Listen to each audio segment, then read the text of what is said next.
வக்ஃப் சட்ட திருத்த மசோதாவின் நன்மைகளை மக்களிடம் கொண்டு செல்ல பாஜக சிறுபான்மை மோர்ச்சாவின் உறுப்பினர் ஜமால் சித்திக் தலைமையில் குழுவை அமைக்க பாஜக முடிவு செய்துள்ளது.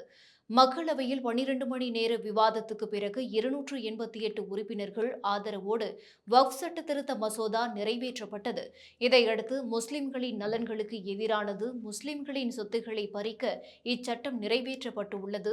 முஸ்லிம்கள் இல்லாதவர்களை நியமித்து முஸ்லிம்களின் மத உரிமைகள் மற்றும் விவகாரங்களில் தலையிடுவது உள்ளிட்ட பொய் குற்றச்சாட்டுகளை இண்டி கூட்டணி உள்ள எதிர்க்கட்சிகள் முன்வைத்து முஸ்லிம் மக்கள் இடையே தேவையற்ற அச்சத்தையும் குழப்பத்தையும் ஏற்படுத்தி வருகின்றன.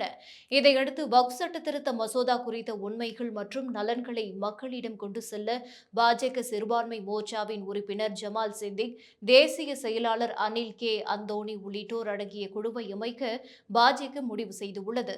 மாணவர்கள், அறிஞர்கள் மற்றும் மக்களிடம் கருத்தரங்குகள், கூட்டங்கள், பிரச்சாரங்கள் மூலம் வக்ஃப் சட்ட திருத்த மசோதாவை கொண்டு செல்ல இக்குழு முடிவெடுத்துள்ளது.